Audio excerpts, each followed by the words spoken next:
Bonjour! Bonjour, bienvenue à notre 15e épisode de Viens et suis-moi. On va traiter les chapitres 1 à 3 de Mosia qui sont vraiment très denses, des chapitres un peu sirop comme disait mon cousin Jérôme. J'ai l'impression qu'on dit ça chaque semaine, je suis désolée. Mais en fait, j'ai vraiment hâte qu'on soit au chapitre sur la guerre et tout ça. Parce que mon petit scepticisme me dit, c'est incroyable parce que depuis le début, j'ai l'impression qu'on dit ça chaque semaine, qu'il y a trop de trucs à dire. Et donc j'ai hâte d'être à ces chapitres-là sur lesquels je me dis, qu'est-ce qu'on va pouvoir dire.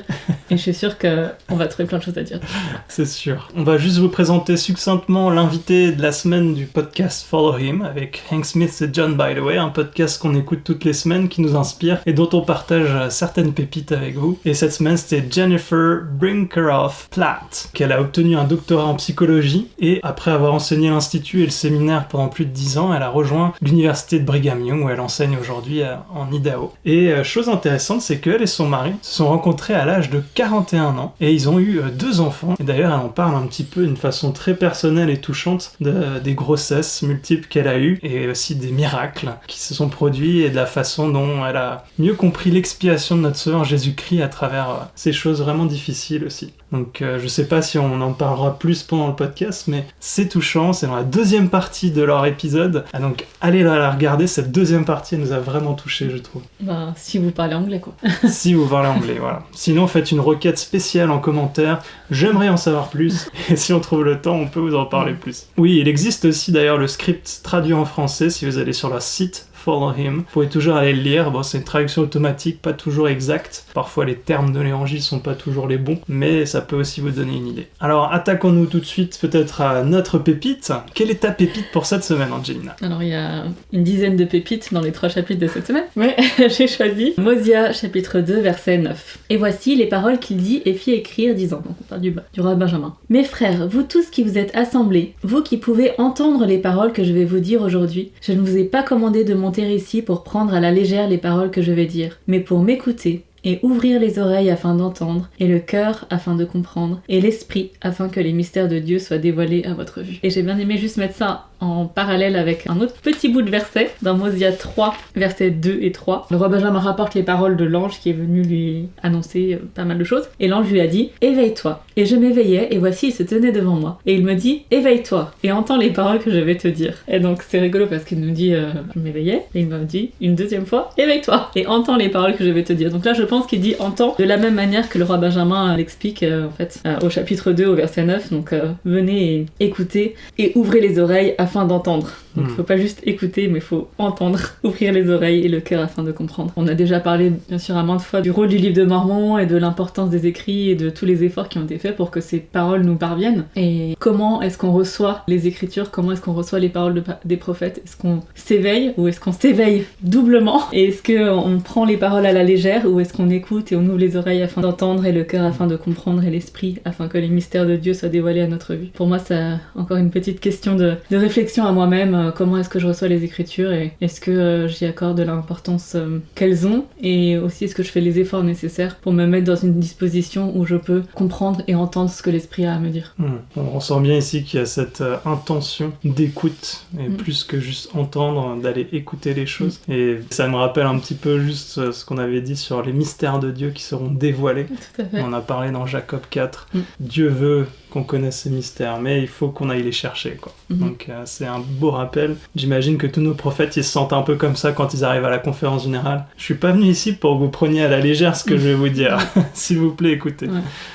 Ouais. Si je suis là, si je fais des efforts, et si j'assiste à une session de conférence, ou si j'ai enregistrer mon message à l'avance pour être sûr que vous puissiez le voir comme l'ont fait le prophète et président Eyring cette année. C'est vraiment parce que ce qu'ils ont à nous dire est important. Et ce double éveille-toi, ça me fait aussi penser au discours d'Elder Rouge-d'Or sur êtes-vous en train de dormir pendant le rétablissement. On avait aussi mentionné ce discours, je ne sais plus dans quel épisode, mais c'est aussi un très beau discours qui nous dit voilà, est-ce qu'on est à moitié endormi, est-ce qu'on est passif ou est-ce qu'on est actif dans notre rôle dans l'établissement du royaume de Dieu et dans notre rôle personnel de prendre en charge notre témoignage et de faire des efforts pour voir quelle direction on doit prendre pour se rapprocher de Dieu.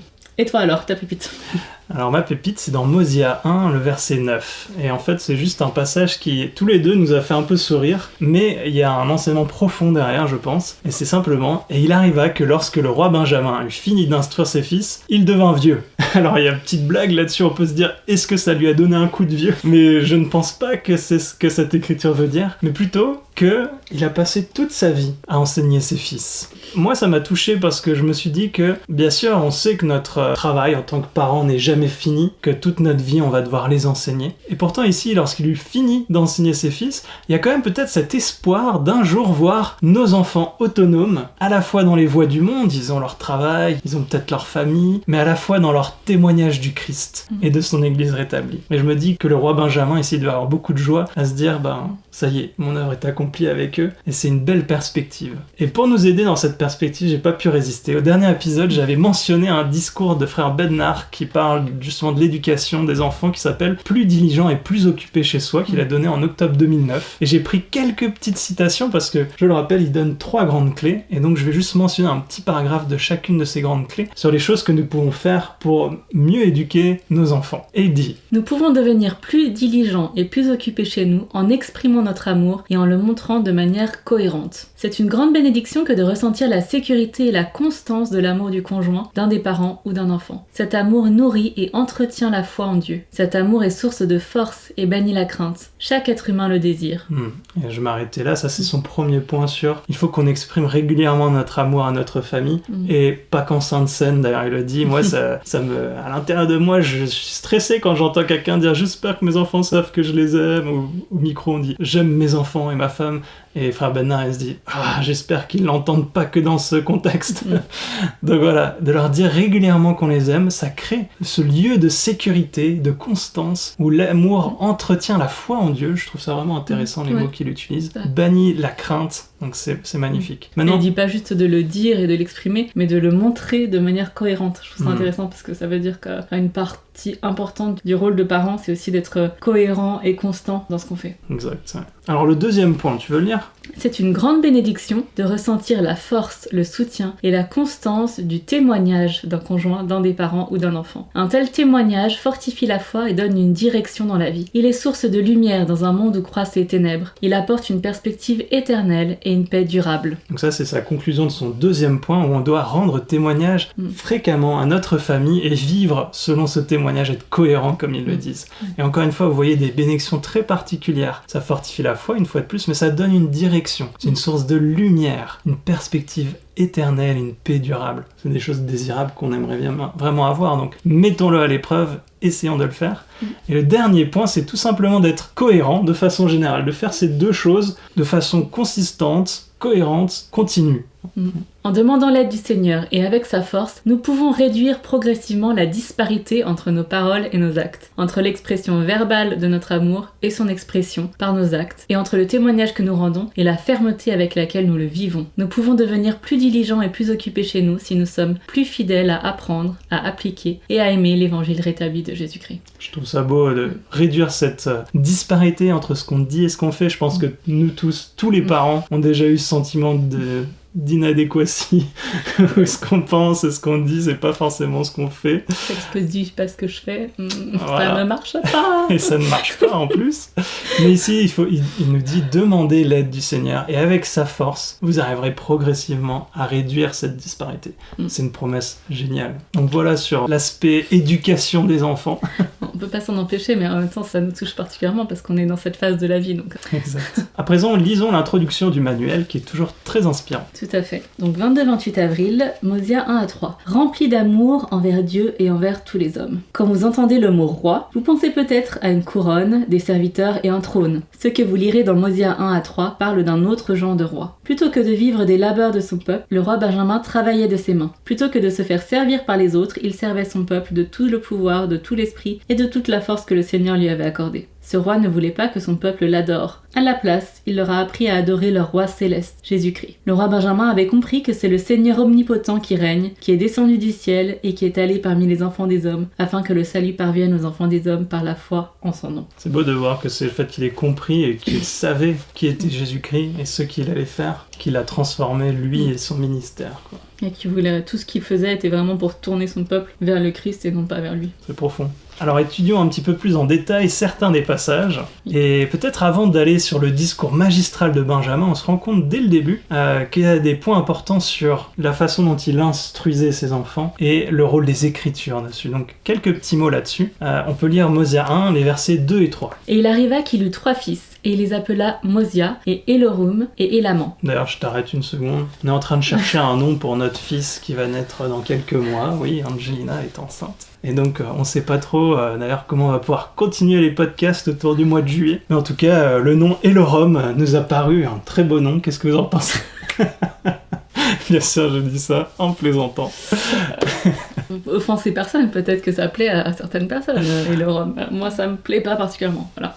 Et il les fit instruire dans toute la langue de ses pères, afin qu'ils deviennent ainsi des hommes pleins de jugement, et afin qu'ils aient connaissance des prophéties qui avaient été dites par la bouche de leur père, qui leur avaient été remises par la main du Seigneur. Il les instruisit aussi concernant les annales qui étaient gravées sur les plaques d'airain, disant « Mes fils, je voudrais que vous vous souveniez que s'il n'y avait pas eu ces plaques, qui contiennent ces annales et ces commandements, nous aurions dû souffrir dans l'ignorance, oui, en ce moment même, ne connaissant pas les mystères de Dieu. » Ouais, je trouve ce passage vraiment puissant, surtout, donc on voit qu'il les a instruits à la fois dans le monde, dans la langue de ses pères, que ce soit des hommes pleins de jugement. On a déjà vu ça avec Néphi dans le premier Néphi, on a déjà vu ça avec Énos la semaine dernière.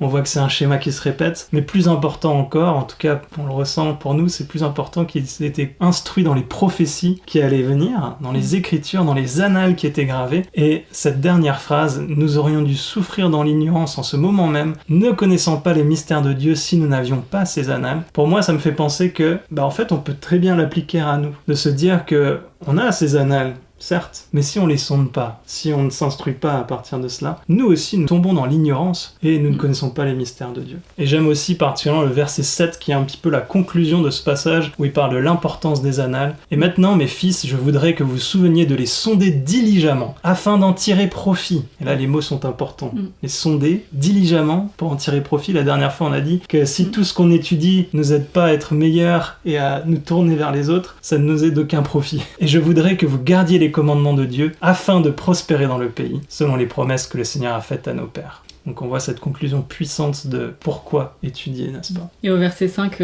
tu l'as pas lu, mais bon, c'est tout à fait dans la même lignée, mais il dit « S'il n'y avait pas ces choses qui ont été gardées et préservées, afin que nous puissions lire et comprendre. » Et en fait, voilà, il insiste bien sur le fait que c'est super, elles ont été préservées et on les a. Si on puisse pas, enfin si on les lit pas diligemment, si on les lit pas afin de comprendre, ça nous sert à rien. Il nous dit afin que nous puissions lire et comprendre ce qui concerne ces mystères et toujours avoir ces commandements sous les yeux. Ouais. Je trouve ça très intéressant cette formulation. Et nous, on peut les avoir toujours dans notre poche. Et voilà, si on les a mais qu'on n'en fait rien, enfin ce que tu viens de dire, c'est pas pour ça qu'on les a. D'ailleurs, je trouve intéressant le choix de ces mots parce qu'on se rend compte dans le schéma de ces 3 chapitres qu'il y a 3 voies narratives. Et ici, ces mots sont choisis par Mormon lui-même qui fait un abrégé de la vie du roi Benjamin. Et donc c'est lui qui a choisi ces mots à partir de ce qu'il a lu et c'est lui qui a choisi de tirer ses conclusions à partir de ce qu'il a lu sur d'autres annales plus larges.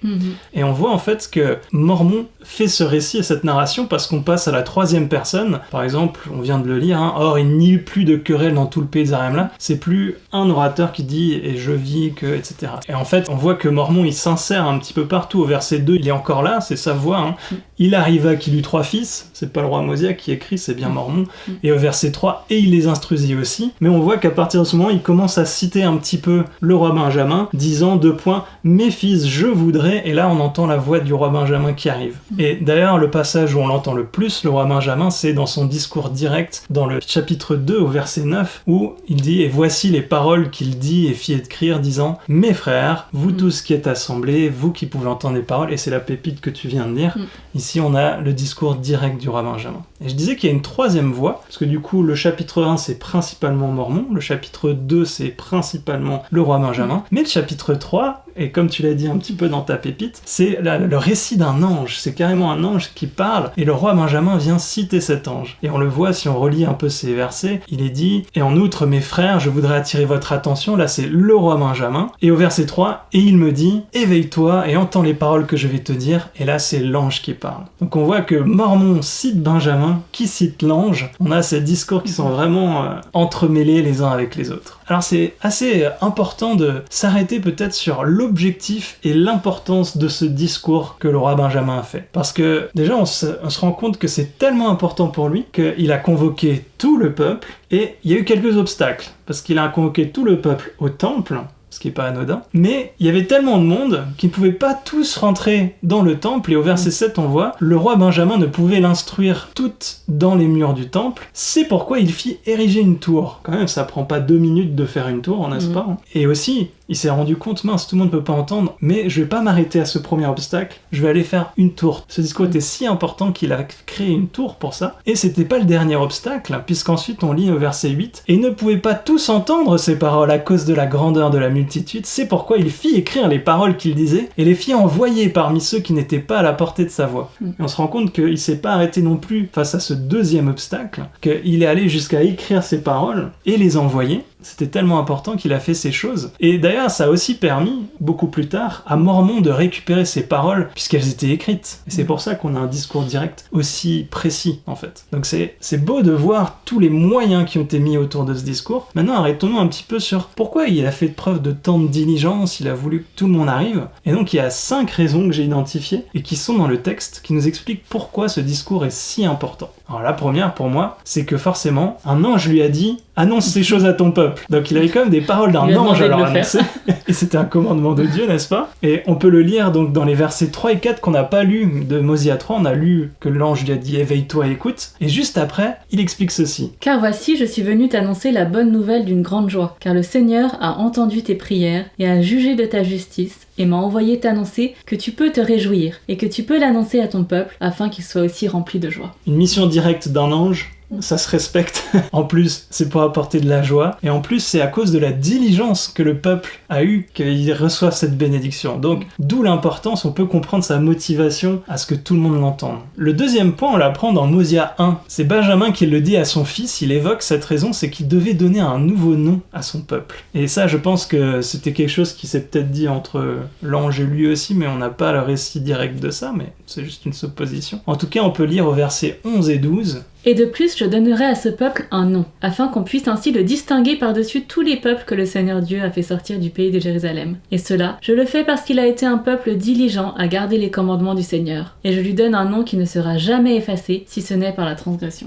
Donc il avait cette deuxième mission qui était primordiale. En plus, on sait que le nom qu'il va donner, et ça c'est pour la semaine prochaine, c'est celui du Christ. Ça a tout son sens avec les alliances de revêtir le nom du Christ, de porter son nom. C'est une importance exceptionnelle. Pour moi, c'est les 2 points les plus importants. Il y a un ange qui lui a dit de le faire, il lui a donné des paroles au sujet du Christ, et ils vont recevoir un nouveau nom. On comprend pourquoi il est allé à travers tous ses efforts pour que tout le monde soit là. Ensuite, le point suivant, c'est un peu plus personnel à lui. Il le dit dans 2 Mosia, au chapitre 2, au verset 15. « Je vous dis ces choses afin que vous sachiez que je peux répondre aujourd'hui d'une conscience nette devant Dieu. » Et au verset 27, il redit un peu la même chose, mais très légèrement différemment. « Je vous ai fait rassembler afin que je sois trouvé innocent et que votre sang ne retombe pas sur moi lorsque je comparaîtrai pour être jugé par Dieu sur ce qu'il m'a commandé à votre sujet. » Et donc on se rend compte qu'il les amène aussi finalement pour une dernière fois dans sa vie répondre d'une conscience nette. Finalement il termine son ministère en quelque sorte et il le termine très proprement. Les 2 derniers points sont les suivants. Il veut simplement faire une passation politique en quelque sorte, puisque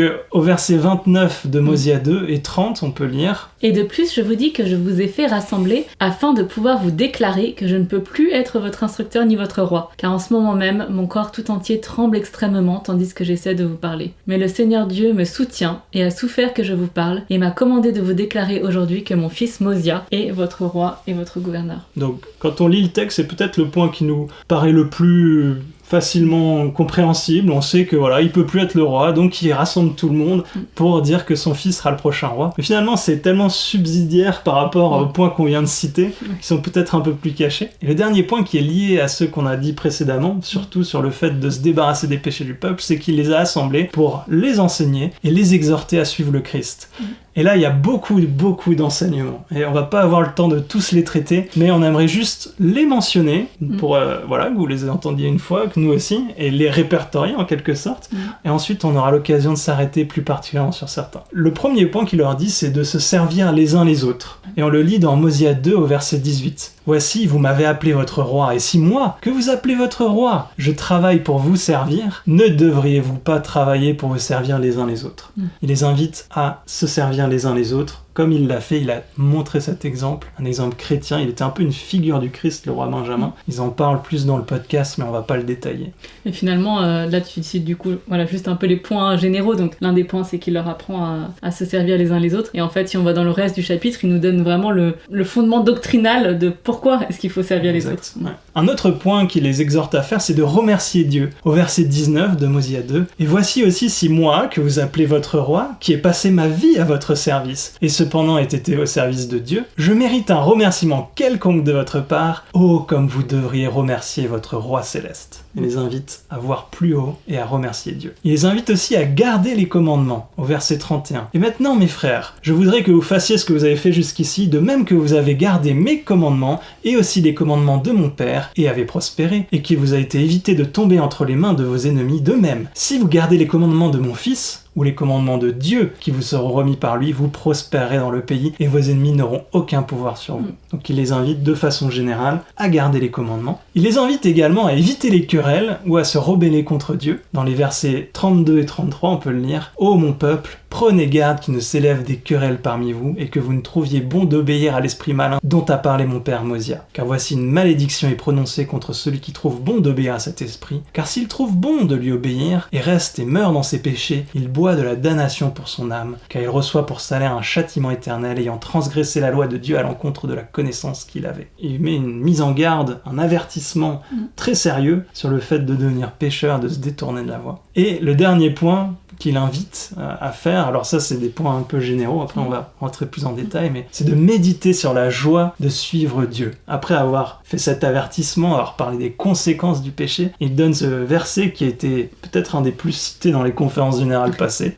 Je suis regardé sur Scripture Index, où ils disent qu'il y a 89 références à ce verset dans des discours de conférences générales, donc c'est énorme. Et tu veux bien le lire ? Oui, donc Mosia 2, verset 41. « Et de plus, je désirais que vous méditiez sur l'état béni et bienheureux de ceux qui gardent les commandements de Dieu. Car voici, ils sont bénis en tout, tant dans le temporel que dans le spirituel. Et s'ils tiennent bon avec fidélité jusqu'à la fin, ils sont reçus dans le ciel, afin de pouvoir ainsi demeurer avec Dieu dans un état de bonheur sans fin. Oh, souvenez-vous que ces choses sont vraies, car le Seigneur Dieu l'a dit. » On aurait pu faire aussi tout un point sur le « souvenez-vous », parce qu'il utilise souvent ce mot, mais on va pas le faire aujourd'hui. Donc voilà un peu les grandes thématiques qu'il couvre dans son discours, et pourquoi il est important, on a compris je pense. Et ce dernier point de se méditer sur l'état béni et bienheureux de ceux qui gardent les commandements, je trouve qu'il est fort. Avons-nous vraiment médité sur cet état ? Parce qu'en le faisant, ça va vraiment nous donner une motivation forte d'avancer et de chercher cette joie des saints qui est profonde, comme Enos le disait. Et pour conclure ce verset, j'ai quand même ressenti l'obligation de vous partager un discours qui traite de ce verset, c'est président Nelson en 2022, en octobre, « Vaincre le monde et trouver du repos ». Et il dit, vous dites peut-être que cela ressemble plus à un dur labeur spirituel que du repos, donc de vaincre le monde, donc de faire un petit peu toutes les choses que le roi Benjamin a dit aussi. Mais voici la grande vérité, bien que le monde insiste sur le fait que le pouvoir, les biens matériels, la popularité et les plaisirs de la chair produisent le bonheur, ce n'est pas vrai. Ils ne le peuvent pas. Ils ne produisent rien de plus qu'un substitut futile à l'état béni et bienheureux de ceux qui gardent les commandements de Dieu. La vérité est qu'il est beaucoup plus épuisant de rechercher le bonheur là où on ne pourra jamais le trouver. Pourtant, quand vous prenez le joug de Jésus-Christ sur vous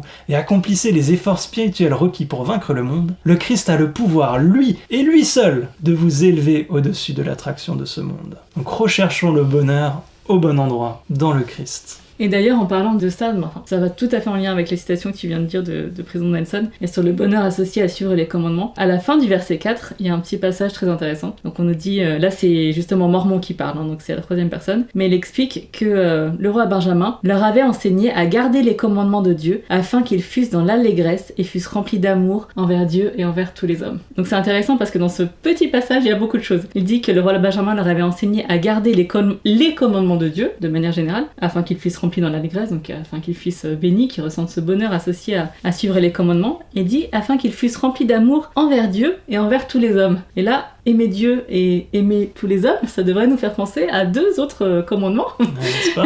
Ça m'a fait penser en fait au discours d'Elder Stevenson de la dernière conférence générale. Donc je sais pas si vous avez déjà eu le temps de tout couvrir sur toutes les sessions. Moi j'en ai encore 1 ou 2 à rattraper. Mais donc c'est un discours qu'il a donné il y a 2 semaines et qui s'intitule Établir un pont entre les 2 grands commandements. Et donc là c'est vraiment, ça va pile poil dans le sujet d'aujourd'hui. Il nous explique que Jésus du coup a donné cette réponse aux pharisiens qui lui demandaient quel est le plus grand commandement dans la loi. C'était une question qui était censée être un peu piégeuse, voilà, pour le mettre en difficulté. Et Jésus nous a donné donc ce magnifique enseignement. Et donc voilà, je cite Elder Christopherson. Jésus lui répondit « Tu aimeras le Seigneur ton Dieu de tout ton cœur, de toute ton âme et de toute ta pensée. C'est le premier et le plus grand commandement. » Pour reprendre notre analogie du pont, donc dans son discours, il parle d'un pont suspendu. Donc il y a 2 éléments très importants qui sont les 2 tours du pont et ensuite le reste des éléments. Donc il nous dit que ce premier commandement qui est d'aimer Dieu, c'est la première tour du pont. Et voici le second qui lui est semblable, tu aimeras ton prochain comme toi-même. Voilà la 2e tour. De ces 2 commandements dépendent toute la loi et les prophètes. Et enfin, voilà les éléments restants du pont. Et donc ensuite,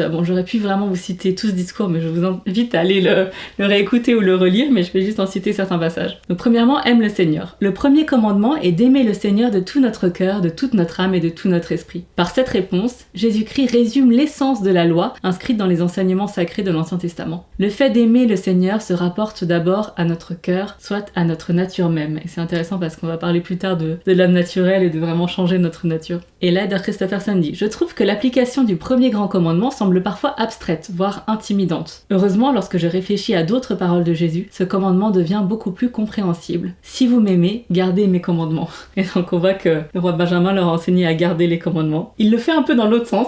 Là, on dit que Jésus nous a montré aime Dieu, aime ton prochain, et de là dépend toute la loi et les prophètes, suivez les autres commandements. Et là, en fait, le roi Benjamin leur a enseigné à garder les commandements afin que finalement, ils réussissent à obéir aux 2 grands commandements. Donc on voit que voilà, tout est lié et ces commandements-là qui déclinent de ces 2 grands commandements, Dieu nous les a donnés afin qu'on réussisse à suivre en fait les 2 plus importants qui sont de l'aimer lui et d'aimer notre prochain. C'est profond. L'amour du Seigneur se mesure souvent par de petits actes quotidiens, des pas sur le chemin des alliances. Bon, il donne plusieurs exemples, mais je voulais juste prendre cette petite phrase pour dire que si vous m'aimez et gardez mes commandements, finalement, aimer le Seigneur, ça se résume à des choses petites et simples. C'est pas forcément des grandes choses qu'il faut manifester. Et Elder Christopherson continue, le roi Benjamin a promis un pouvoir remarquable aux personnes qui respectent le premier grand commandement. Je désirerais que vous méditiez sur l'état béni et bienheureux de ceux qui gardent les commandements. Donc bien sûr, on vient de le lire, donc dans Mosia 2,41. Il nous dit, aimer le Seigneur conduit au bonheur éternel. Et ensuite, aime ton prochain. Jésus a dit ensuite, et voici le second qui lui est semblable. Tu aimeras ton prochain comme toi-même. C'est la 2e tour du pont. Ici, Jésus a établi un pont entre notre regard céleste tourné vers les cieux, qui consiste à aimer le Seigneur, et notre regard terrestre tourné vers l'extérieur, qui consiste à aimer nos semblables. L'un est interdépendant de l'autre. L'amour pour le Seigneur est incomplet si nous négligeons notre prochain. Pour aimer notre prochain, nous devons accomplir des actes de bonté et de service à la manière du Christ. Êtes-vous capable d'oublier vos rancunes, de pardonner à vos ennemis, d'être accueillant et serviable à l'égard de vos voisins et d'aider les personnes âgées? Vous serez chacun inspiré lorsque vous construisez votre tour d'amour pour votre prochain. Le président Nelson a enseigné « Offrir notre aide, faire l'effort conscient de nous soucier d'autrui autant ou plus que de nous-mêmes, telle est notre joie. Surtout lorsque ce n'est pas pratique ou nous emmène à sortir de notre zone de confort. Le respect du second commandement est la clé pour devenir un véritable disciple de Jésus-Christ. » Et on voit que là finalement ça reprend pas mal des éléments dont nous parle le roi Benjamin et dont tu as déjà parlé tout à l'heure, mais pardonner à nos ennemis, éviter la querelle, ne pas se rebeller, rendre service, suivre les commandements. Je trouvais que ce discours d'Elder Stevenson était pile poil dans le thème, ce pont entre ces 2 grands commandements et finalement comment ça nous amène à obéir aux autres commandements. Bon d'ailleurs du coup ça fait une transition parfaite sur le service. Mosia 2,17, ça s'appelle maîtrise de la doctrine maintenant je crois, mais à notre époque ça s'appelait maîtrise des écritures. Donc pépite hyper connue du chapitre 2 de Mosia, on ne pouvait pas ne pas la citer. Et voici, je vous dis ces choses afin que vous appreniez la sagesse. Afin que vous appreniez que lorsque vous êtes au service de vos semblables, vous êtes simplement au service de Dieu. Finalement, là, il est déjà en train de nous refaire le parallèle. Aimer Dieu et aimer votre prochain, c'est complètement liés.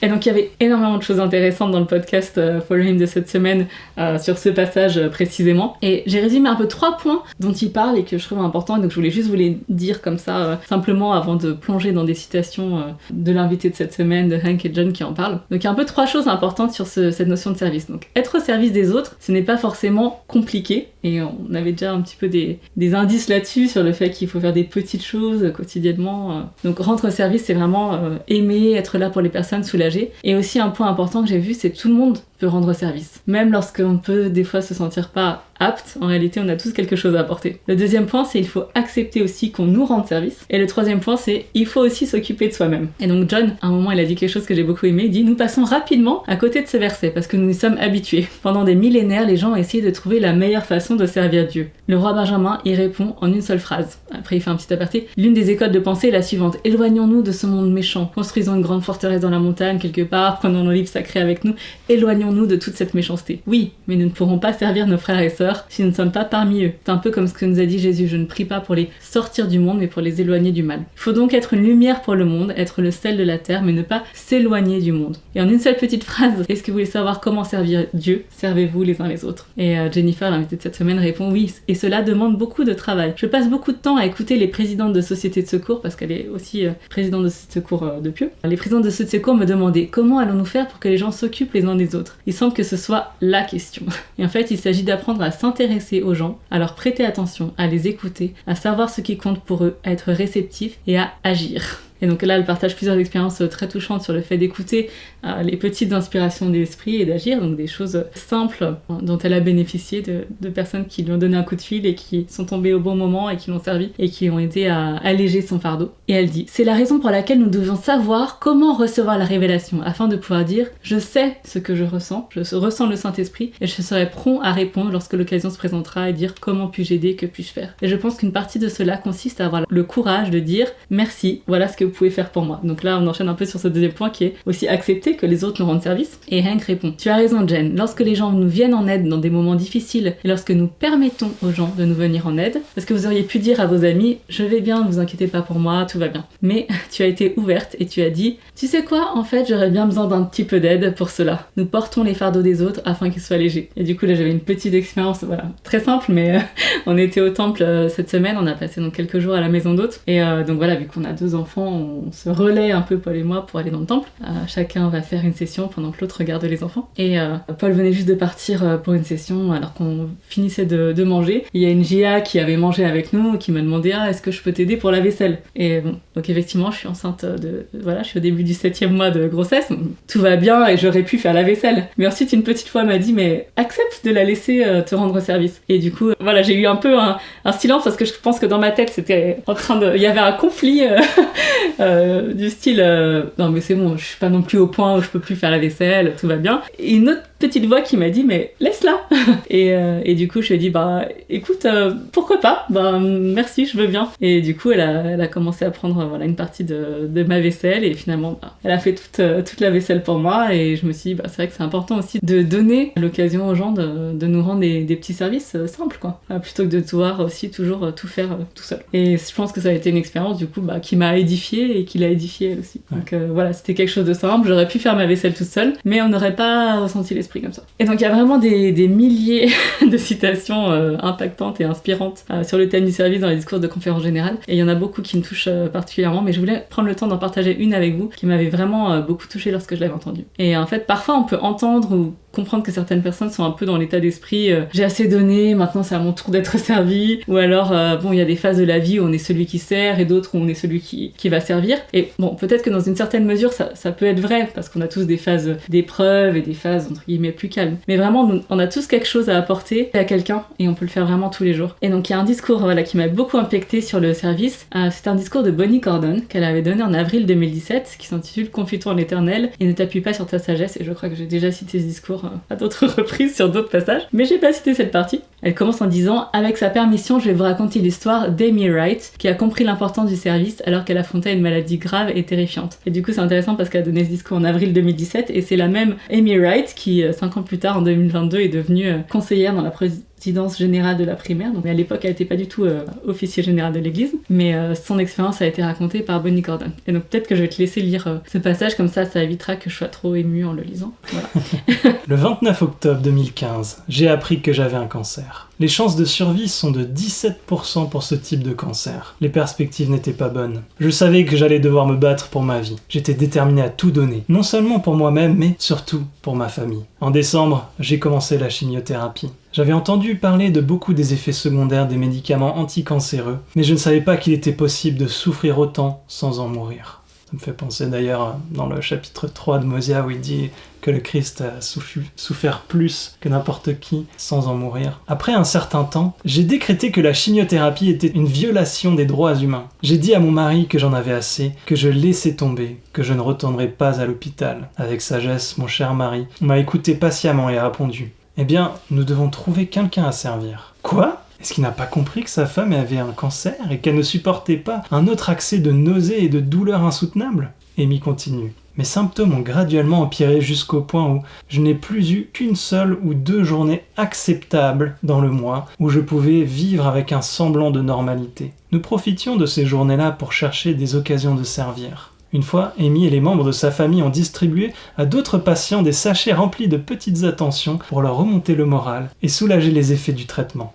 Lorsqu'Amy n'arrivait pas à dormir, elle réfléchissait à ce qu'elle pourrait faire pour égayer la journée de quelqu'un. Parfois, c'était quelque chose d'important, mais la plupart du temps, il s'agissait de choses minimes, comme un petit mot ou un SMS d'encouragement et d'amour. Les nuits où la douleur était trop intense et l'empêchait de dormir, elle prenait son iPad dans son lit et cherchait des ordonnances à accomplir pour ses ancêtres décédés. Miraculeusement, la douleur s'atténuait et elle arrivait à la supporter. Et Amy témoigne. Le service m'a sauvé la vie. C'est en découvrant le bonheur que j'éprouvais en essayant de soulager les souffrances des autres personnes autour de moi que j'ai finalement trouvé la force de persévérer. J'attendais nos projets de service avec beaucoup de joie et d'impatience. Aujourd'hui encore, je suis surprise par ce paradoxe étrange. On pourrait croire qu'il est légitime qu'une personne chauve, empoisonnée et qui se bat pour survivre considère que, pour l'instant, elle ne doit penser qu'à elle-même.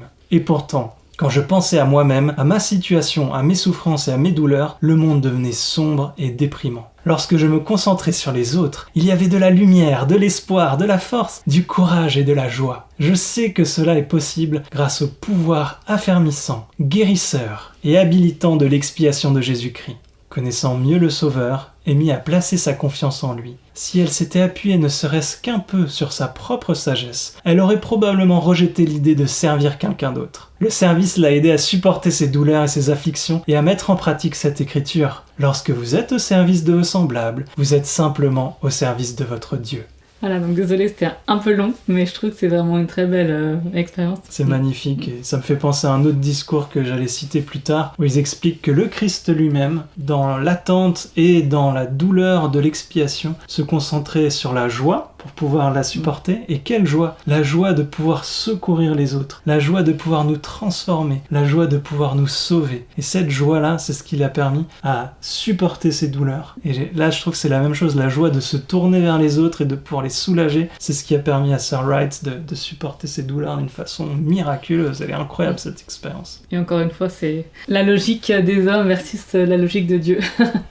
Complètement. Ah, on vient de lire une expérience d'une cancéreuse qui rend service alors même qu'elle était au fond du trou. Donc juste un petit point important aussi que Hank mentionne rapidement, qu'il faut aussi prendre soin de soi. Donc Hank dit: Jen, vous avez dit tout à l'heure que pour servir les autres, il fallait prendre soin de soi. C'est ce qu'a dit frère Ballard il y a des années. Il a dit: on ne peut pas tirer d'eau d'un puits vide. Si vous ne consacrez pas de temps à ce qui vous ressource, vous aurez de moins en moins à donner aux autres, même à vos enfants. Lorsque nous prenons soin de nous-mêmes, nous continuons à servir les autres, car nous créons de l'énergie que nous pouvons ensuite donner pour plus de service. Ne sert donc à personne de s'user la vie et de ne pas prendre soin de soi, car je ne serais pas capable de servir si j'use la machine. Donc voilà, donc c'est important aussi de recharger ses batteries spirituelles et temporelles, voilà, de se reposer, de prendre soin de soi pour pouvoir servir. Mais il faut pas qu'on attende que les circonstances soient idéales et qu'on soit au top pour servir, parce que le paradoxe des commandements de Dieu, c'est qu'on peut y obéir dans tous les cas et que même lorsqu'on est au fond du trou, on peut réussir à trouver des moyens petits et simples, servir les autres, ne serait-ce que par un SMS, un sourire, un appel téléphonique, et qui pourront vraiment changer la vie de quelqu'un. Ce que tu dis sur ce dernier point de prendre soin de soi, ça me rappelle une expérience que nous on a vécue où j'ai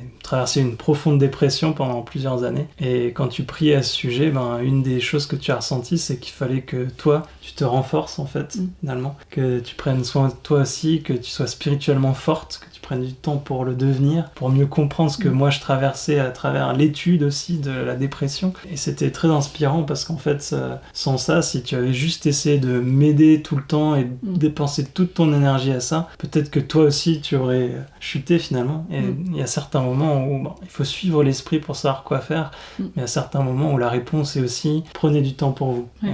Je m'en rends compte même dans ma vie personnelle, je travaille tout le temps, je cours partout pour mon appel, pour mon travail, pour les différents jobs que je fais, et des fois je me sens épuisé, et en fait juste de me poser et de prendre ma guitare et de jouer 10 minutes, je sens que mes batteries elles se rechargent d'une façon incroyable. Trouver quelque chose qui vous aide vraiment, mais qui vous aide d'une façon saine et bonne, parce que je sais par expérience que jouer à un jeu vidéo ou scroller sur son téléphone pendant 30 minutes, ça me recharge pas réellement, ça m'aide pas réellement à me sentir mieux, mais il y aura des choses que l'esprit peut vous inspirer qui vont vous aider à recharger vos batteries, et on en a besoin.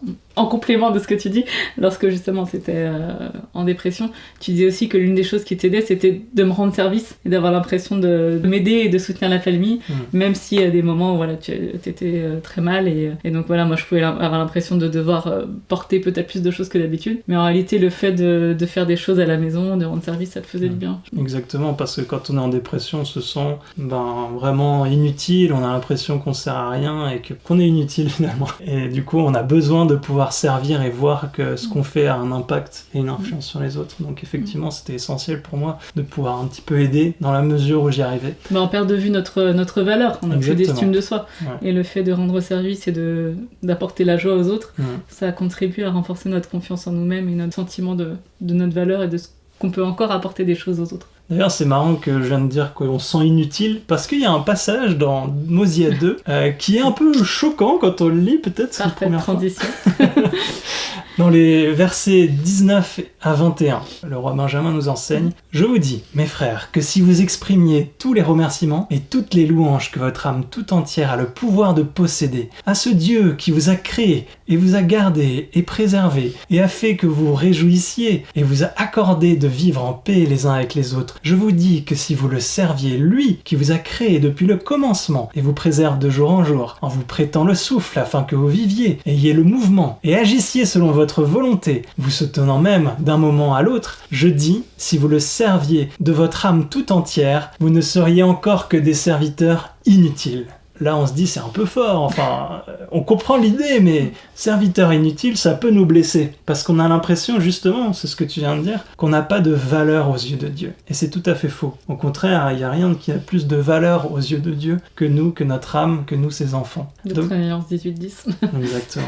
Donc, que veut dire ce serviteur inutile ? Le terme en anglais, c'est unprofitable. Ouais, 2 épisodes d'affilée, on parle de l'anglais. J'ai allé regarder donc dans un dictionnaire anglais-français, on voit que si on le traduit profitable, c'est soit rentable, bénéfique ou avantageux. Il n'y a plus l'idée de inutile qui n'a pas de valeur, qui a aucune utilité, mais finalement qui va pas être rentable aux yeux du Seigneur. C'est-à-dire que tous nos efforts, tout ce qu'on fera, finalement ça va pas ajouter de la plus-value à ce que lui il peut faire et ce qu'il fait déjà en quelque sorte. Ce n'est pas avantageux pour lui, ce n'est pas rentable, ce n'est pas bénéfique en quelque sorte. Juste ça me fait penser là comme ça sur le coup, encore une fois.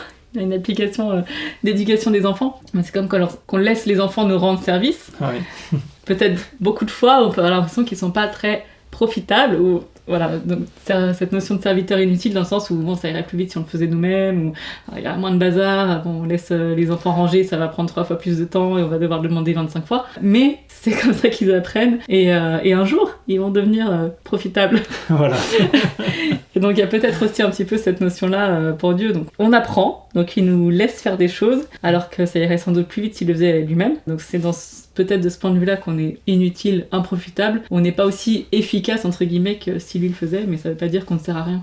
Ouais, exactement. La valeur est là, mais en fait, en comparaison aux œuvres du Seigneur, ce qu'on peut faire, ça n'a pas une grande valeur, et j'aimerais un petit peu approfondir ça. Donc, j'ai trouvé un discours de Neil Maxwell en octobre 87, ça date un peu, qui s'intitule « Cependant, tu es là », et il cite ce verset, donc bien connu, et d'ailleurs c'est intéressant parce que le discours est tellement ancien qu'il y a l'ancienne traduction de « serviteur inutile », vous allez voir ce que c'est. Alors je cite frère Maxwell, il dit « Dieu nous prête le souffle ». Comme le dit le roi Benjamin dans son discours. Il nous fournit par exemple l'oxygène dont nous avons besoin. Dieu maintient notre planète habitable et nous préserve ainsi de jour en jour. Vu tout ce qu'il nous a donné, il n'est pas étonnant que nous soyons, comparativement, de 20 serviteurs. Okay. Intéressant qu'ils disaient à l'époque de 20 serviteurs. Je peux comprendre pourquoi ils ont changé aussi, parce que c'est assez péjoratif. On est 20. Voilà. Il y a peut-être l'idée de vanité qui est très péjorative. Là, je pense que c'est 20 comme en vain, quoi, qui ne sert à rien. Ouais, voilà. Et enfin, on voit qu'à travers les âges, c'était très difficile de traduire ce passage. Ils n'ont pas réussi à trouver encore le mot juste. Ouais. Disons qu'inutile, ça représente bien comme l'idée qu'on n'a pas une utilité par rapport à ce que le Seigneur fait, mais bon, c'est... ça faisait peut-être bizarre d'écrire dans le livre de Mormon, vous ne seriez des serviteurs non rentables. Voilà. N'est-ce pas ? Et juste une réflexion personnelle par rapport à ce passage et à cette écriture. En fait, ce que frère Maxwell nous invite à faire, c'est de comparer, en quelque sorte. On se rend compte qu'on est inutile ou non rentable ou non avantageux lorsqu'on compare les œuvres merveilleuses de Dieu à ce que nous, on peut faire. Quand on compare, on se rend compte qu'il a créé notre corps, et c'est ce qu'il dit, il nous a créés. Et notre corps, il se répare tout seul. C'est une merveille, un miracle que même les scientifiques continuent à essayer de comprendre, parce qu'on ne le comprend pas bien finalement. Et Dieu nous donne aussi le souffle et la vie chaque jour. Il a créé la Terre qui, à l'échelle de notre galaxie, est aussi une merveille en fait. La planète bleue, où la vie se développe, elle est protégée de façon miraculeuse. Si la Terre devait bouger de son axe de quelques degrés, on pourrait même plus exister. Tout est si fragile et tout est si parfait. Et si on prend ça d'un point de vue plus personnel, si on réalise qu'en fait, même si nous ne péchions pas du tout, et même si nous obéissions à tous ses commandements, nous ne pourrions tout de même pas entrer en la présence de Dieu sans la grâce et la miséricorde et l'expiation de son Fils. Que tout ce monde, que tout ce que nous faisons, même si nous faisions tout le bien du monde et aidions chaque personne sur notre chemin en ne nous écartant rien du chemin du Christ, nous ne pourrions de nous-mêmes sauver personne non plus. Le salut ne nous est pas accessible, nous ne pouvons sauver personne, et tout est fait, et tout est créé, et tout fonctionne selon Dieu. Et quand on se rend compte de ça, on se dit effectivement, on est un peu inutile, on peut rien faire de nous-mêmes en fait. Et c'est là où la grâce du Christ est tellement importante, où on ne peut pas mesurer nos efforts à ceux de Dieu. C'est important de voir aussi dans le contexte la suite, les versets 22 à 24. Oui, parce que c'est vrai qu'il y a peut-être ce mot qu'on a du mal à traduire, mais en fait, ensuite, le roi Benjamin, il développe et il explique en fait ce qu'il entend par là quand même. Exact. Donc, à partir du 22. « Et voici, tout ce qu'il exige de vous, c'est que vous gardiez ses commandements. Et il vous a promis que si vous gardiez ses commandements, vous prospéreriez dans le pays. Et il ne varie jamais de ce qu'il a dit. C'est pourquoi, si vous gardez ses commandements, il vous bénit et vous fait prospérer. Et maintenant, en premier lieu, il vous a créé et vous a accordé la vie, ce dont vous lui êtes redevable. Et deuxièmement, il exige que vous fassiez ce qu'il vous a commandé. Et si vous le faites, il vous bénit immédiatement pour cela. C'est pourquoi il vous a payé. Et vous lui êtes toujours redevable. Et vous l'êtes et le serez pour toujours et à jamais. De quoi pouvez-vous donc vous vanter ?» On peut difficilement faire mieux que son explication, mais on se rend compte qu'effectivement, en plus de tout lui devoir et d'être complètement dépendant de sa grâce, il continue à nous bénir. Est-ce que c'est pas un signe de son amour infini et de la valeur qu'on a à ses yeux ? Moi j'aime bien aussi le verset 25. Et maintenant je le demande, pouvez-vous dire quoi que ce soit pour vous-même ? Je vous réponds non. Et c'est un petit peu cette explication, c'est que finalement c'est quand même lui qui vous a tout fourni. Donc en fait, de vous-même, vous n'avez rien fait quoi. Vous ne pouvez pas dire que vous n'êtes ne serait-ce qu'autant que la poussière de la terre. Pourtant vous avez été créé de la poussière de la terre. Et voici, elle appartient à celui qui vous a créé. Bref, il continue un peu son explication et je trouve que c'est assez clair ce qu'il veut dire. Il ne nie en aucun cas la valeur qu'on a aux yeux de Dieu. Il a fait tout ça pour nous.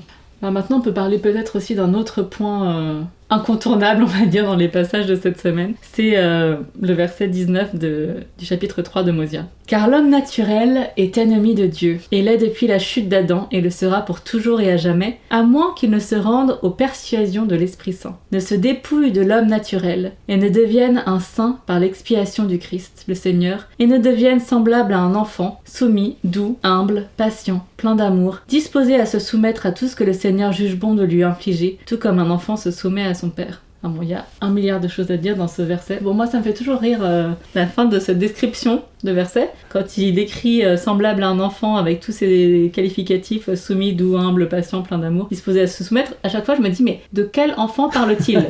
Il ne parle pas des miens. Voilà. Donc, si vos enfants correspondent à cette description, mettez-nous en commentaire. Je suis très surprise de savoir combien d'enfants correspondent à cette définition. Voilà.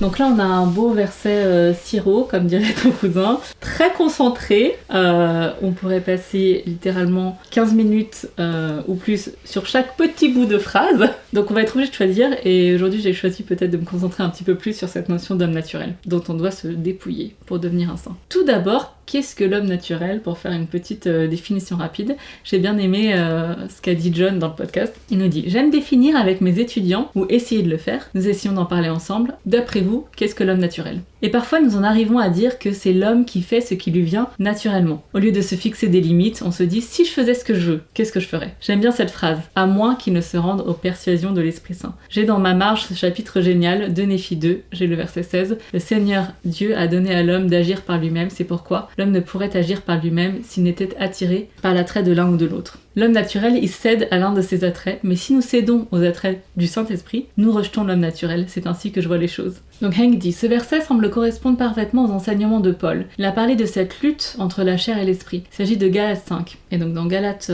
chapitre 5, à partir du verset 16, on peut lire « Je dis donc, marchez selon l'esprit, et vous n'accomplirez pas les désirs de la chair. Car la chair a des désirs contraires à ceux de l'esprit, et l'esprit en a de contraires à ceux de la chair. Ils sont opposés entre eux, afin que vous ne fassiez point ce que vous voudriez. » Peut-être ce que vous voudriez faire naturellement, comme dirait John. Si vous êtes conduit par l'esprit, vous n'êtes point sous la loi. Or, les œuvres de la chair sont manifestes. Ce sont l'impudicité, l'impureté, la dissolution, l'idolâtrie, la magie, les inimitiés, les querelles, les jalousies, les animosités, les disputes, les divisions, les sectes, l'envie, l'ivrognerie, les excès de table et les choses semblables. Je vous dis d'avance, comme je l'ai déjà dit, que ceux qui commettent de telles choses n'hériteront point le royaume de Dieu. Attends, c'est dur quand même, hein. Les excès de table, moi je vais pas hériter le royaume de Dieu. Mince. Dans le discours de président Nelson, c'est d'en penser de manière céleste. Ouais, parle, tout à fait. Il a dit... même la nourriture. Si on place la nourriture au-dessus de Dieu, on offense Dieu. C'est ce qu'a dit le prophète. Voilà. Mais le fruit de l'esprit, c'est l'amour, la joie, la paix, la patience, la bonté, la bénignité, la fidélité, la douceur, la tempérance. Et donc je reviens à la citation de Hank. Donc finalement, il dit la même chose que le roi Benjamin, mais un peu plus sévère. Il dit de se débarrasser de l'homme naturel. C'est ce que dit aussi le roi Benjamin. Paul dit de crucifier la chair avec ses passions et ses désirs. C'est un peu plus imagé, mais l'idée que j'ai des deux côtés, c'est que l'un doit contrôler l'autre. C'est à moi de choisir lequel des deux est le plus important. Et il ajoute « Les saints des derniers jours ne croient pas en la doctrine de la dépravation de l'homme et de la femme, mais nous croyons que nous avons des appétits et des passions naturelles. Et le Seigneur a dit « Gardez-les dans les limites, sinon vous aurez des problèmes. » Et j'ai bien aimé reprendre aussi juste la définition du guide des Écritures, et ça va tout à fait avec ce qu'on vient de dire, hein. Mais c'est toujours bien d'avoir une définition un peu synthétique et très claire de quelque chose. Et donc il y a une entrée homme naturel dans le guide des Écritures, et on peut lire « Quelqu'un qui décide de se laisser influencer par les passions, les désirs, les appétits et les sens de la chair, plutôt que par l'inspiration du Saint-Esprit. » Ce genre de personne peut comprendre les choses physiques, mais pas les choses spirituelles. Tous les hommes sont charnels ou mortels à cause de la chute d'Adam et Ève. Chacun doit naître de nouveau par l'expiation de Jésus-Christ pour cesser d'être un homme naturel. Bon, on voit que cette définition est bien influencée par aussi ce verset-là, par Mosia 3.19, mais reprend certaines autres notions importantes. Donc on voit bien que Hank et John sont bien dans le sujet, et finalement ça revient à qu'est-ce qu'on va choisir. Et on a des indices en fait sur comment être dans la bonne disposition pour choisir le bien, et c'est faire les choses qui nous rapprocheront de la compagnie du Saint-Esprit. Et donc je reprends donc Mosia 3.19, je disais qu'on a beaucoup de petits bouts importants. Donc voilà, c'est se rendre aux persuasions de l'Esprit Saint. Donc au début je trouvais ça un peu étrange comme formulation, se rendre aux persuasions de l'Esprit Saint. Mais j'aime bien me dire que se rendre, c'est un peu comme se rendre dans une bataille. S'abandonner à la volonté de l'Esprit. Exact. Et laisser Dieu prévaloir. Enfin, voilà. J'aime bien l'idée que l'Esprit Saint essaye de nous persuader. Tout à fait. C'est ce qui est dit dans Doctrine 121 aussi, que les principes de la prêtrise sont la longanimité, l'amour sincère, mais aussi la persuasion. Ça revient souvent dans les Écritures, c'est même ce que le président Nelson a dit, que les vrais disciples de Jésus-Christ édifient, inspirent, encouragent, persuadent, et finalement il va jamais nous forcer, nous obliger, mais il va essayer de nous persuader, et c'est une lutte intérieure, un peu comme tu le disais tout à l'heure sur ton exemple avec la vaisselle. Est-ce que je vais laisser faire la vaisselle ou pas? Il t'a persuadé de laisser le faire, et donc te rendre à ces persuasions, comme tu l'as dit, c'est lever le drapeau blanc. Ok, j'accepte cette persuasion, je trouve ça très profond. C'est ça. Et effectivement, le Saint-Esprit va jamais s'imposer à nous, donc c'est nous qui devons nous rendre à lui pour l'écouter. Donc se dépouiller de l'âme naturelle, ne pas céder aux affections de la chair, mais rechercher les choses de l'esprit, devenir un saint par l'expiation du Christ, et donc ensuite tous ces qualificatifs qu'on doit rechercher, donc devenir comme un enfant selon la définition de Mosia 3.19, donc soumis, doux, humble, patient, plein d'amour, disposé à se soumettre. Et donc dans le podcast, Jennifer nous dit, il y a tellement de choses dans ce verset, et je sais que vous avez étudié et parlé de la chute d'Adam, de ce qu'elle signifie, de sa nécessité, pour que nous puissions vraiment naviguer dans le plan du bonheur. Je suis sûre que la vie prémortelle était glorieuse, mais ce n'était pas suffisant. Nous voulions un corps. Et avec ce corps, nous sommes tombés. Adam est tombé, je suis tombée. Nous sommes entrés dans un royaume mortel qui va nous placer dans une position où il ne me semblera peut-être pas naturel d'obéir, de suivre les commandements. Mais si je renonce à l'homme naturel et si je cède aux incitations du Saint-Esprit, je peux devenir un saint. Et c'est mettre de côté la liste du dernier chapitre, dans le chapitre 2, sur la contestation, la rébellion, la désobéissance, le refus de se repentir. C'est vaincre le monde, c'est maîtriser le corps. C'est être capable de dire je veux vivre la doctrine du Christ, je veux devenir comme un enfant. Et Benjamin va faire quelque chose de magistral avec cet enseignement d'un ange et nous dire, comme vous l'avez dit, vous deviendrez des enfants du Christ, soumis, doux, humbles, patients, pleins d'amour, disposés à se soumettre à tout ce que le Seigneur jugera bon de lui infliger. Et donc là, il y a un petit passage intéressant sur ce mot infliger, parce qu'effectivement, voilà qu'à la fin du verset 19, on nous dit disposé à se soumettre à tout ce que le Seigneur juge bon de lui infliger. C'est un peu violent comme mot. Voilà. Et donc là, il y a une petite, on va dire, clarification par Elder Holland, qu'il a donné dans un discours de conférence, qui n'est pas un discours de conférence générale, mais qu'il a donné en fait à BYU, et qui s'intitulait Un saint grâce à l'expiation du Christ le Seigneur. Et donc elle nous dit que c'était à BYU en janvier 2022, et elle voulait nous partager un petit passage de ce qu'il dit. Voici ce que dit le président Holland. Je pense que le seul commentaire nécessaire pour ce verset concerne la ligne suggérant que Dieu nous inflige des épreuves et des fardeaux. En anglais, le mot inflict, qui vient du latin infligir, a au moins deux significations. L'un est de frapper ou de s'élancer contre, et l'autre est de battre. Mais ces définitions ne s'appliquent pas à Dieu ou à ses anges. La définition correcte du mot, telle qu'elle est utilisée par le roi Benjamin, est de permettre quelque chose qui doit venir ou être subi. Permettre quelque chose est une chose différente. Dieu peut le faire et le fera si c'est finalement pour notre bien. Je vais le répéter, Dieu ne vous fait pas et ne vous fera jamais rien de destructeur, de malveillant ou d'injuste. Il n'est pas dans ce que Pierre appelle la nature divine de pouvoir le faire. Par définition, en fait, Dieu est parfaitement et complètement et toujours et à jamais bon. Et tout ce qu'il fait est pour notre bien. Je vous promets que Dieu ne passe pas de nuit blanche à essayer de nous trouver des moyens de nous décevoir, de nous faire du mal, ou d'écraser nos rêves ou notre foi. Souvent, nous voyons ce mot infliger, nous voulons transformer le plan de bonheur de Dieu en le plan de bonheur de Satan, c'est-à-dire que Dieu contrôle ma vie et détermine ce qui va se passer. C'est ce que Satan voudrait, nous contrôler pour que nous soyons tous sauvés. Au lieu de cela, il nous permet de vivre les expériences dont nous avons besoin pour devenir des saints, des disciples consacrés de Jésus-Christ. Et on a déjà parlé dans nos précédents épisodes de la nécessité de l'opposition de toutes choses, des épreuves et même de la souffrance pour nous faire devenir un saint. Donc là, quand on lit tout ce que le Seigneur juge bon de lui infliger, c'est pas tout ce que le Seigneur va provoquer, mais peut-être tout ce que le Seigneur juge bon de nous laisser expérimenter, de nous laisser traverser. Donc Satan, voilà, qu'on le veuille ou non, a un rôle essentiel dans le plan de Dieu, parce que c'est lui qui fournit cette source d'opposition. Et ensuite, voilà, on peut souffrir beaucoup de choses qui peuvent nous sembler infligées, que ce soit par nos propres mauvais choix, ou par les mauvais choix des autres, ou ne serait-ce que par juste la nature de la condition mortelle. Mais en tous les cas, voilà, ce n'est jamais Dieu qui va nous infliger, qui va nous envoyer spécifiquement une épreuve, mais ça fait partie du plan dans son ensemble, et lui, il va laisser des choses se faire pour qu'on puisse apprendre de ces choses. Je trouve que c'est super important ce que Frère Holland dit, que par définition, c'est pas dans la nature divine, c'est impossible que Dieu fasse du mal. veuille nous faire du mal, en fait. Et il laisse ces choses se produire pour notre bien. Et il sait quel bien ça nous fera au final. Mais c'est tellement important parce que ça concerne la nature de Dieu, et notre foi en Dieu dépend de notre compréhension de sa nature. Si on sait qu'il est vraiment, on peut avoir une vraie foi en lui qui nous aidera à surmonter les difficultés de la vie. Et c'est un mensonge pernicieux de Satan que de croire que Dieu est en train de comploter pour nous infliger des choses. C'est faux, c'est tout simplement faux. Par contre, dans cette condition mortelle, beaucoup de choses difficiles vont venir et il accepte que ça se produise pour notre progression. Et dans les mensonges de Satan un petit peu aussi, il y en a un que j'aimerais traiter, c'est mon dernier sujet, c'est le sujet des jugements et de la justice de Dieu. Pourquoi ? Parce qu'il y a 2 passages dans Mosia 2 et Mosia 3 où le roi Benjamin parle un petit peu de l'effet que ça aura d'être injuste et de se retrouver en la présence de Dieu et quelles conséquences s'abattront sur nous et le fait qu'on sera dans un étang de feu et de soufre, donc cette douleur atroce qui vient du fait qu'on s'est pas repenti. Et la mauvaise idée que beaucoup de gens et que la chrétienté a entretenue, c'est que Dieu nous lance dans le lac de feu et nous inflige, il veut nous punir en nous faisant subir ces choses. Et là en fait il éclaire un petit peu ce point et on comprend que ces jugements ne sont pas du tout cette punition qui est divine, mais sont finalement des conséquences naturelles. Et on va essayer de comprendre un petit peu mieux pourquoi. Et juste avant, j'aimerais rétrograder un tout petit peu pour mettre du contexte sur les jugements de Dieu, parce qu'il en parle à plusieurs endroits clés, et j'ai trouvé ça vraiment très pertinent de comprendre que toute la vie du Christ et tout ce qu'il a subi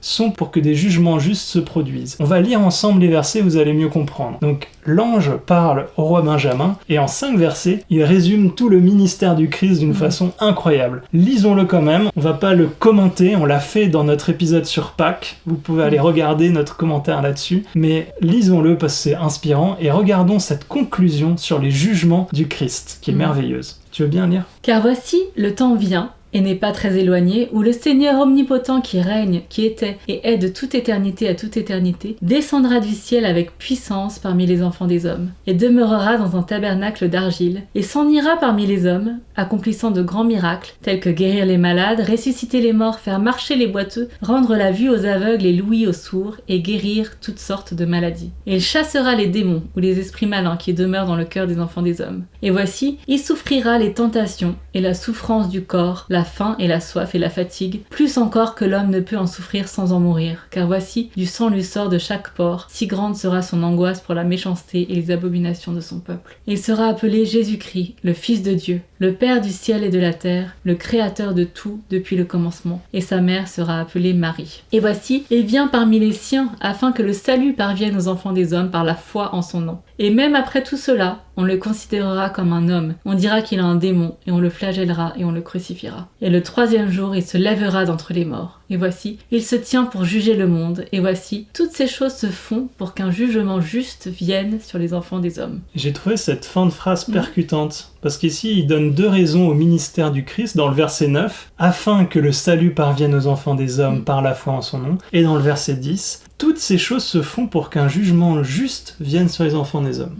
Pour moi, ça me fait direct... Enfin, il dit ça juste après son expiation et son sacrifice, et finalement, ça me fait penser à si Jésus n'était pas venu mourir pour nous, il n'aurait pas pu avoir cette compréhension de nos souffrances, de nos infirmités, qu'on lira plus tard dans des versets de Mosia et d'Alma sur le fait qu'il a fait ça pour pouvoir comprendre ce qu'on vit et pour nous aimer et nous juger de façon juste parce qu'il sait ce qu'on vit. Et du coup, c'est vrai que ce jugement juste, on peut le comprendre de différentes façons, et c'est ce que tu viens de dire, que c'est juste parce qu'il sait exactement, mais aussi c'est juste parce que son sacrifice et sa vie permet la miséricorde, et que la miséricorde du Christ n'exclut pas la justice. Et c'est intéressant parce que ce terme de jugement revient au verset 18, car voici, il juge, et son jugement est juste. Et il revient aussi au verset 24. Mais juste pour un tout petit peu de contexte, c'est la fin de ce que l'ange a dit. Le roi Benjamin conclut, et il dit au verset 23, « Et maintenant j'ai dit les paroles que le Seigneur Dieu m'a commandé de dire. Et ainsi dit le Seigneur, et il continue, elles resteront comme un témoignage éclatant contre ce peuple au jour du jugement. Par elles,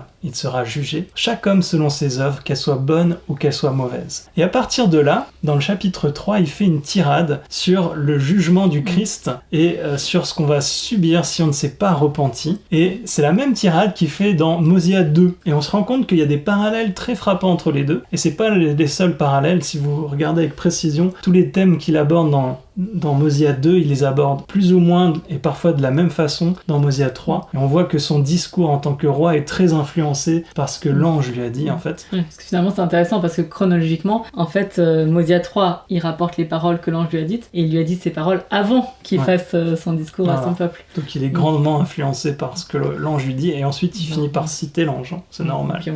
Et peut-être juste avant de lire les versets en question sur ce jugement qui va se produire, j'aimerais réaffirmer ce que j'ai dit, que le jugement du Christ n'est pas imposé de façon cruelle pour punir les méchants. Ça, c'est une vision erronée et fausse, et qui était faite pour créer la peur et la haine de la religion, en quelque sorte. À l'époque, c'était pas pour la haine de la religion, c'était même plus pour la nécessité de la religion. Ouais, voilà. C'était faire peur aux gens, sur dire, il faut que... C'est plutôt pour créer la peur de la religion, pour essayer de faire que les gens obéissent par peur. Et aujourd'hui, ça crée une certaine haine de la religion aussi, c'est peut-être une conséquence qui en découle. Mais ce qu'il faut comprendre, c'est que le jugement du Christ est en fait une conséquence naturelle de ce que l'on ressentira en sa sainte présence. Que tout comme l'obscurité fuit la lumière, et qu'elle ne peut pas subsister dans la lumière, le mal fuit le bien, et que l'homme ou la femme déchue va vouloir naturellement s'éloigner du Christ et de sa sainteté, qui est glorieuse, plus glorieuse que la lumière du soleil, nous dit les Écritures. En fait, moi, finalement, ce que ça me fait penser, c'est que le jugement, c'est pas tant un jugement dans le sens où quelqu'un va nous imposer un jugement, exactement, mais que le jugement, on va se l'imposer à nous-mêmes comme conséquence naturelle de ce qu'on sera devenu à ce moment-là. Exactement, et c'est ce que les Écritures vont dire. Regardons un parallèle entre Mosia 2, 38 et 39 et Mosia 3, 25 à 27. Et vous allez voir, c'est frappant. Je vais lire d'abord Mosia 2, 38-39. C'est pourquoi, si cet homme ne se repent pas et reste et meurt ennemi de Dieu, les exigences de la justice divine éveillent son âme immortelle à la conscience vive de sa culpabilité. Ce qui le fait reculer hors de la présence du Seigneur, c'est pas le Seigneur qui le renvoie, c'est lui qui recule, et remplit son sein de culpabilité et de souffrance et d'angoisse, ce qui est semblable à un feu qui ne s'éteint pas, dont la flamme monte pour toujours et à jamais. Et le verset 39, et maintenant je vous dis que la miséricorde n'a aucun droit sur cet homme, c'est pourquoi sa condamnation finale est d'endurer un tourment sans fin. Pourquoi est-ce qu'elle n'a aucun droit? Parce qu'il s'est retiré des droits de la miséricorde. Il a choisi délibérément de ne pas suivre le Christ. Et donc il ne peut plus avoir accès à cette miséricorde. Maintenant regardons dans Mosia 3, les versets 25, 26, 27, il dit exactement la même chose, ce sont les paroles de l'ange. Et si elles sont mauvaises, leurs actions, ils sont condamnés à la vision affreuse de leur culpabilité et de leurs abominations personnelles. C'est intéressant que ici il dit, ils le voient, ils ont cette vision de leur culpabilité et de leur abomination personnelle. Et ça on peut le mettre en lien avec, dans Mosia 2, 38, que les exigences de la justice divine éveillent leur âme immortelle à la conscience de la culpabilité. C'est presque la même chose. C'est marrant parce que Benjamin parle donc de conscience, et là l'ange il parle de vision, ça fait un peu penser à... On va voir le film de notre vie et là on aura conscience de tout ce qu'on a fait, mais on le verra vraiment quoi. Exactement. Et que fait cette vision? Regardez, c'est la suite logique. Ce qui les fait reculer hors de la présence du Seigneur. Et c'est ce que disait Mosia 2, 38. Ce qui les fait reculer hors de la présence du Seigneur. Les mots sont exactement les mêmes. Et ensuite, qu'est-ce qui se passe? Vers un état de misère et de tourment sans fin, d'où ils ne peuvent plus revenir. C'est pourquoi ils ont bu de la damnation pour leur âme. Et ça revient sur cet aspect de miséricorde qui n'est plus accessible, qui est aussi au verset suivant. Regardez, c'est pourquoi ils ont bu la coupe de la colère de Dieu, que la justice ne pourrait pas plus leur refuser qu'elle ne pouvait refuser qu'Adam tomba, parce qu'il avait mangé du fruit défendu. C'est pourquoi la miséricorde ne pourrait plus avoir de droit sur eux. Donc, encore une fois, il dit exactement la même chose, ils se sont éloignés de la miséricorde, et la conséquence finale, et leur tourment est comme un étang de feu et de soufre, dont les flammes ne s'éteignent pas, et dont la fumée monte pour toujours et à jamais.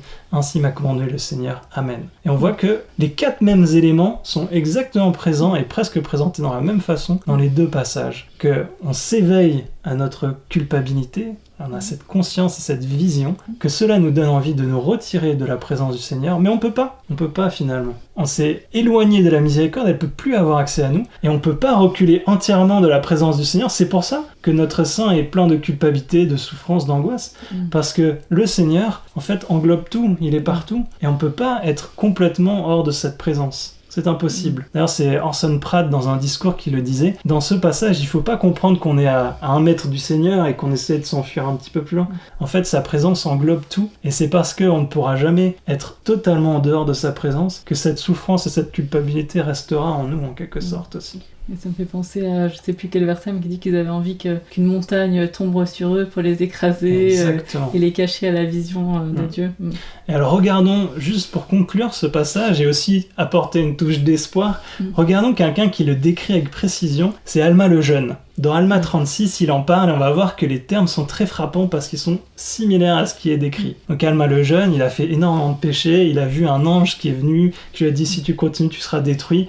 Et là, on va lire au verset 12, dans Alma 36. Mais j'étais torturée d'un tourment éternel, car mon âme était déchirée au plus haut degré et torturée par tous mes péchés. Oui, je me souvenais de tous mes péchés et de toutes mes iniquités. Et à cause de cela, j'étais tourmentée par les souffrances de l'enfer. Oui, je voyais que je m'étais rebellée contre mon Dieu et que je n'avais pas gardé ses 5 commandements. On s'arrête juste un instant, vous voyez, je me souvenais de tous mes péchés, c'est ce qu'il disait tout à l'heure, et je voyais que je m'étais rebellé. On a un peu le sentiment qu'effectivement il voit le cours de sa vie comme un film et il se rend compte soudainement de ce qu'il a fait. Continue, on va voir que c'est très frappant, il y a les mêmes termes qui continuent. Oui, et j'avais assassiné beaucoup de ses enfants, ou plutôt les avais entraînés à la destruction. Oui, en bref, si grande avaient été mes iniquités que la pensée même de retourner en la présence de mon Dieu torturait mon âme d'une horreur inexprimable. C'est fort, hein, mais l'idée d'être en sa présence, encore une fois, on veut reculer hors de sa présence. Ici, donc, il décrit cette torture incroyable, mais en fait, on va passer à l'aspect un peu positif, c'est que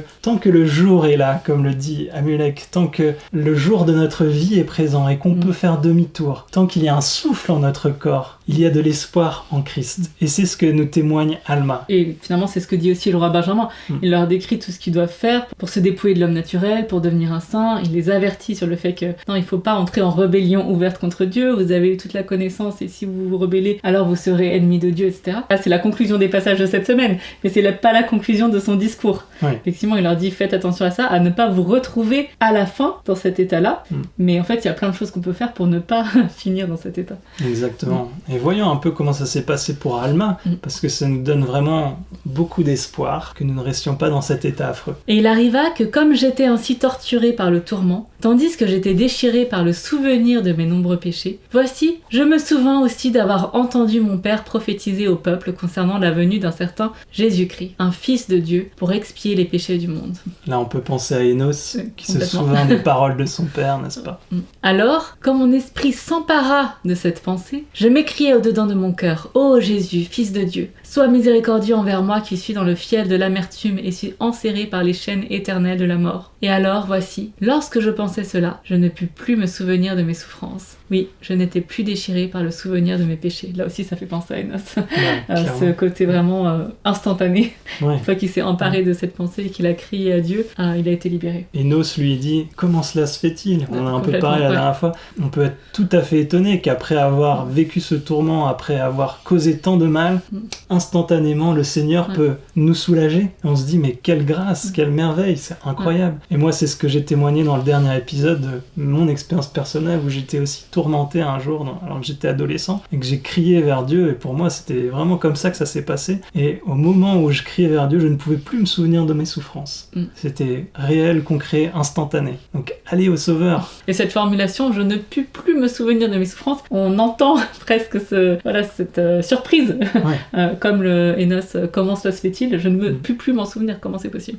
Et pourtant c'était la réalité. Sa grâce est incroyable. Et oh quelle joie et quelle lumière merveilleuse je vis. Oui, mon âme était remplie d'une joie aussi extrême que l'avait été ma souffrance. Oui, je te le dis, mon fils, qu'il ne pouvait rien y avoir d'aussi raffiné ni d'aussi cruel que mes souffrances. Oui, et je te le dis encore, mon fils, que d'autre part, il ne peut rien y avoir d'aussi raffiné ni d'aussi doux que ma joie. Voilà. Et allons au Christ, trouvons cette lumière merveilleuse et cette joie. Elle est gratuite. Le Seigneur a déjà payé pour qu'on l'ait. Je trouve que c'est un message incroyable d'espoir et on peut conclure cette partie avec Frère Anderson qui a donné un discours en octobre 2009, « Repentez-vous afin que je vous guérisse ». Et dedans, il nous donne une petite nuance qui est importante parce que parfois on essaie de se repentir et c'est pas aussi instantané. Moi j'ai eu la chance d'avoir cette expérience une fois, mais beaucoup de fois dans ma vie, ça n'a pas été le cas où d'un coup je sentais plus la souffrance et la culpabilité. Mais en général, c'est plus progressif et c'est ce que dit Frère Anderson dans ce discours. Il dit « Quand nous confessons honnêtement nos péchés, restituons ce que nous pouvons à l'offensé et abandonnons nos péchés en respectant les commandements, nous sommes en train de recevoir le pardon. Avec le temps, nous ressentons que l'angoisse de notre peine se calme, ce qui ôte la culpabilité de notre cœur et nous donne une conscience en paix. » Et ici, il parle d'un processus qui est quand même la généralité. Oui.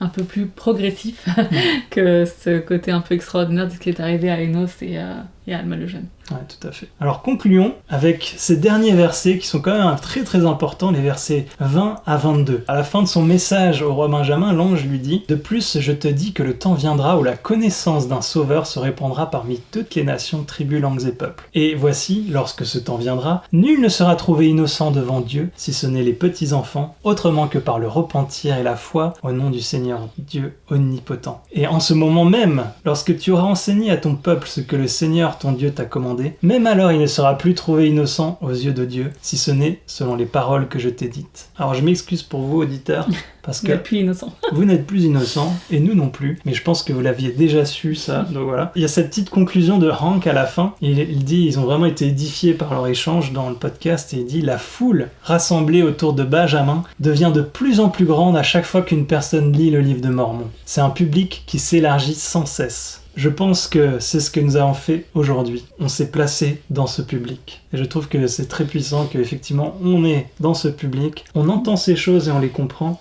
À nous maintenant d'être sages, d'avoir de la sagesse et d'appliquer les choses comme il le faut, et d'aller au Christ, de rechercher sa grâce et sa miséricorde. Que pouvons-nous dire pour nous-mêmes, n'est-ce pas ? C'est ce que dit ce discours.